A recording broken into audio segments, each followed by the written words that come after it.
दाईको नाममा गराउने भनेको अब दाई पनि बाहिर बस्ने घर नबस्ने मम्मीको गराउनु पर्यो भने मम्मीसँग फेरि जानु पर्यो भनेर दाई आफ्नैमा गरा भन्नुभयो अनि के बेच्छ अब चाउचाउ बिस्कुटहरू चक्लेटहरू चाउचाउ बिस्कुट चक्लेट अलिअलि यो चप्पलहरू हुन्छ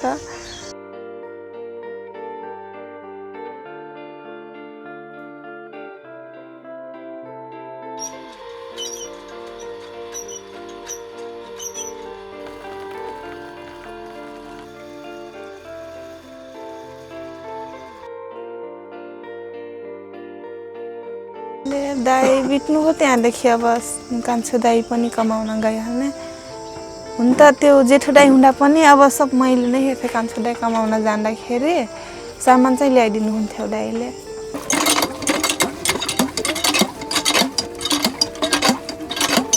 पहिला त अब दाई हुँदाखेरि कपडा पनि किन्नु पर्दैन थियो पहिला त अब त कपडा किन्दा पनि कति धेरै पैसा गयो जस्तो लाग्छ आफ्नै पसल थियो पहिला त त्यहीँबाट ल्याइदिनु हुन्थ्यो दाइले केही चिजको पनि मतलब थिएन पैसा कहाँबाट ल्याउने केही अनि अब त दाइ नभएपछि कहाँबाट ल्याउँ पैसा के गरौँ हुन्छ आफैलाई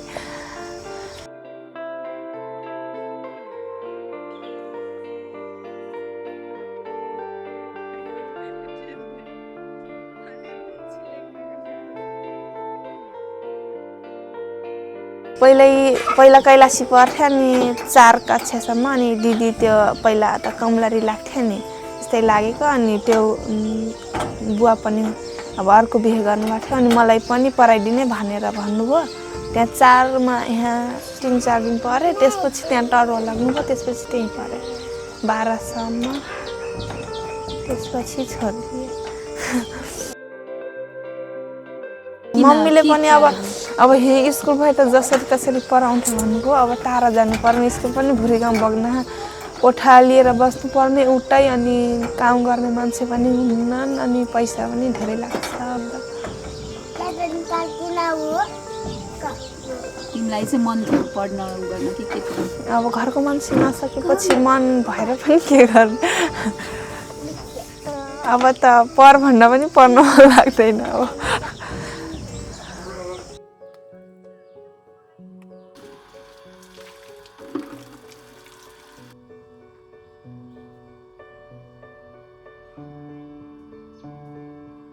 छोरी अब एक ठो छोरा एक ठो बुहारी अब 2 ठो नातिनीबाटै नातिनी वो अब 2 ठो छोरीबाटै अतै रठी तो अब पढ़ाई के लग कहे नहीं मने पढ़े देव ही नहीं अभी तक मैं कनु अब मैं पढ़ाई नहीं से कम मोर घरे काम कह दी सब चीज़ हे कर दे था दादा नहीं रठीस कमाई चल जी थी सब बॉयलर नान दे दुकान के सामान सब हे नान दे सब मने कठैया भोज करबो बंडना तो तोहर हाथ गोड़ टूट जाए सारा चीज़ तो यही कर दे सामान ले जाए ये बॉयलर ले जाए ये मुर्गी मारी फेन ये नहीं तो मैं मारम नहीं तो ये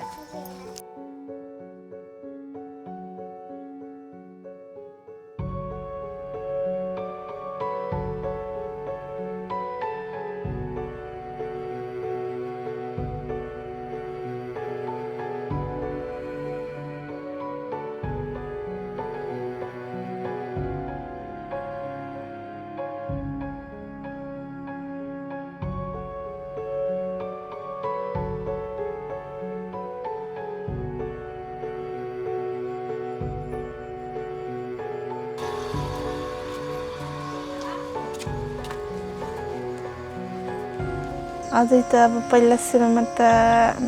धेरै ऋणहरू छ त्यो तिरेर सकेपछि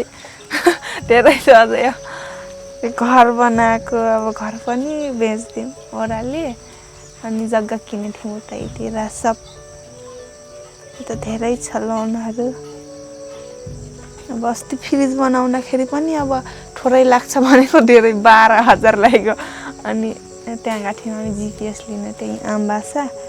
त्यतिखेर दाइले फोन गरेर भन्नुभयो अनि फेरि त्यहाँ क्युआर पठाइदिनु भयो हाल्दै थिएँ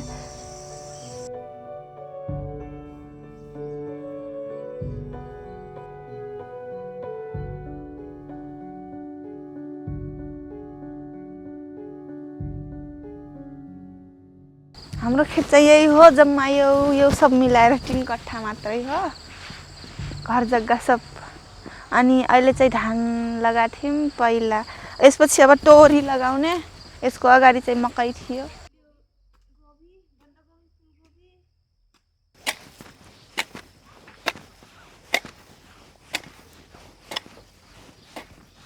बाइक चलाउन सिकेको त 3 वर्षभन्दा धेरै भइसक्यो होला। कसरी सिकाउँदाखेरि अब घरमै बाइक हुने, दाइहरूलाई चलाएको देख्ने, यस्तरी गराउँछन् भनेर आफै थाहा पाउँथ्यो। तर कहिले कहिले दाइले सिकाउनुहुन्थ्यो।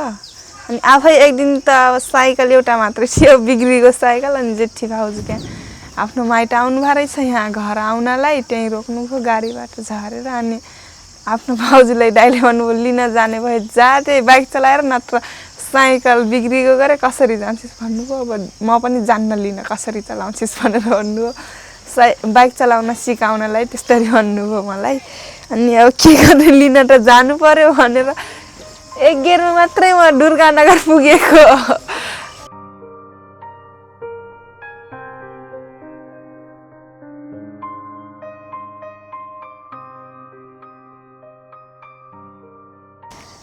अनि पहिला अब काम भन्दाखेरि त मैले बाजेलाई पहिल्यैदेखि भन्थेँ मलाई काम खोजिदिनु होला, काम खोजिदिनु होला, त्यही पहिल्यैदेखि गइरहेको थिएँ। अनि होटलमा यो सिजनदेखि भनिदिन्छु, पूर्णिमा थिइन्, अनि पूर्णिमाले छोरादेखि भन्नुभएको थियो। अनि हजुरहरूको यो प्रोजेक्ट आएपछि चाहिँ बोलाउनु हो। पहिला भन्दा अहिले त अलि सजिलै भएको छ। अनि काम गर्दा पनि अब रमाइलै हुन्छ। इन्सिडेन्ट रिपोर्टहरू लिन जान्छौँ, सोध्छौँ कतिखेर थियो, के भएको थियो भनेर सबै सोधेर अनि फर्महरू भर्ने। हामी यस्तो काम गर्छौँ, अब फेरि आयो भने चाहिँ नम्बर दिन्छौँ अनि फोन गर्नु होला भन्छौँ।